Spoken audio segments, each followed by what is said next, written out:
ഇപ്പം മഴക്കാലമാണല്ലോ. മഴയെല്ലാം കൊണ്ട് പനിയും ജലദോഷമൊക്കെ പിടിച്ചിരിക്കുന്ന സമയത്ത് ഇതുപോലൊരു റൈസ് കഴിക്കാൻ ആരാ ആഗ്രഹിക്കാത്തത് അല്ലേ? പനിയൊക്കെ പിടിച്ചിരിക്കുമ്പോൾ നമുക്ക് അടുക്കളയിലൊക്കെ കയറാൻ ഭയങ്കര മടിയുള്ള സമയത്ത് ഇതുപോലൊരു റൈസ് നിങ്ങൾ തയ്യാറാക്കി നോക്കൂ. എനിക്ക് ഈ റൈസ് ഒരുപാട് ഇഷ്ടപ്പെട്ടു. അപ്പോൾ ഇത് തയ്യാറാക്കുന്നതിനായിട്ട് ഞാനിവിടെ 1.5 ഗ്ലാസ് ബസ്മതി റൈസാണ് എടുത്തിരിക്കുന്നത്. പകരം നിങ്ങൾക്ക് ഏത് റൈസിലും ഇത് തയ്യാറാക്കാവുന്നതാണ്. ഇനി ഇതിലേക്ക് 1/2 ഗ്ലാസ് ചുമന്ന പരിപ്പും കൂടെ ചേർത്ത് കൊടുത്തിട്ട് നന്നായിട്ട് കഴുകി കുറച്ച് വെള്ളം ഒഴിച്ച് നമുക്കിത് കുതിർക്കാനായിട്ട് വെച്ചിരിക്കാം. ഇനി ഒരു നാരങ്ങയുടെ വലുപ്പത്തിൽ ഇതുപോലെ വാളൻപുളി എടുത്തിട്ട് കുറച്ച് വെള്ളം ഒഴിച്ച് കുതിർക്കാനായിട്ട് വെച്ചിരിക്കാം. ഇനി രസത്തിനെടുക്കുന്ന അതേ മസാലകൾ തന്നെയാണ് നമ്മളിവിടെയും തയ്യാറാക്കുന്നത്. അപ്പോൾ 6-7 വറ്റൽമുളകും 8-10 ചെറിയ ഉള്ളിയും 1 സ്പൂൺ കുരുമുളകും 1 സ്പൂൺ നല്ല ജീരകവും കുറച്ച് വെളുത്തുള്ളിയും കൂടെ എടുത്തിട്ടുണ്ട്. എന്നിട്ട് ഇതെല്ലാം ഒരു ഇടികല്ലിൽ വെച്ചിട്ട് നല്ലതുപോലെ നമുക്കിതൊന്ന് ചതച്ചെടുക്കാവുന്നതാണ്. ഇങ്ങനെ ചതച്ചെടുക്കാൻ പ്രയാസമുള്ളവർക്ക് മിക്സിയുടെ ജാറിലിട്ട് ഒന്ന് കറക്കിയെടുക്കാവുന്നതാണ്. ഇങ്ങനെ ചതച്ചെടുക്കാൻ ഒരു 10 മിനിറ്റ് സമയോളം എടുത്തു കേട്ടോ. ഇതിനേക്കാളും നമുക്ക് മിക്സി മതിയായിരുന്നു. മിക്സിയിലിട്ട് ഒരു കറക്കങ്ങ് എടുത്താൽ മതിയായിരുന്നു. ഇനി നമുക്ക് ഈ റൈസൊക്കെ എങ്ങനെ തയ്യാറാക്കുമെന്ന് നോക്കാം.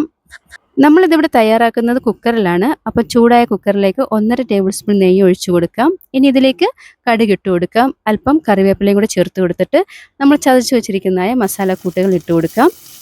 ഈ മസാലയുടെയൊക്കെ പച്ചമണം മാറുന്നത് വരെ നല്ല രീതിക്ക് നമുക്കിതൊന്ന് മൂപ്പിക്കാം.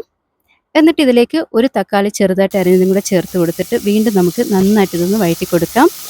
ഇനി ഇതിലേക്ക് ചേർത്ത് കൊടുക്കുന്നത് MDRൻ്റെ രസ പൗഡറാണ്. എനിക്ക് ഒരുപാട് ഇഷ്ടമാണ് ഈ രസത്തിൻ്റെ പൗഡർ.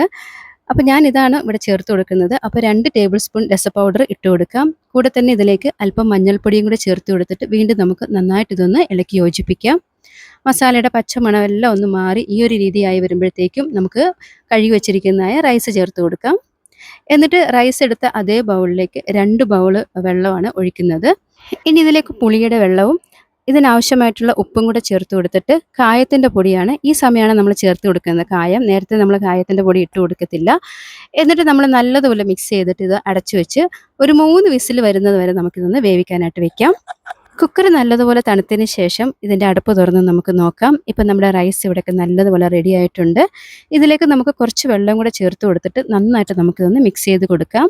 അപ്പോൾ ഈ ഒരു രീതിക്കാണ് ഞാനിവിടെ തയ്യാറാക്കിയിരിക്കുന്നത്. എനിക്ക് ഒരുപാട് ഇഷ്ടപ്പെട്ടു. ഏത് സമയത്തും നമുക്ക് ഉണ്ടാക്കാൻ പറ്റുന്ന നല്ലൊരു രസം റൈസാണ്. മറ്റ് കറികളൊന്നുമില്ലാതെ തന്നെ നല്ല എരിവോട് തന്നെ നമുക്ക് ഈ രസം റൈസ് കഴിക്കാവുന്നതാണ്. നമ്മൾ രസം എങ്ങനെയാണോ കഴിക്കുന്നത് അതേ ടേസ്റ്റ് തന്നെയാണ് കേട്ടോ. ഭയങ്കര ടേസ്റ്റാണ്.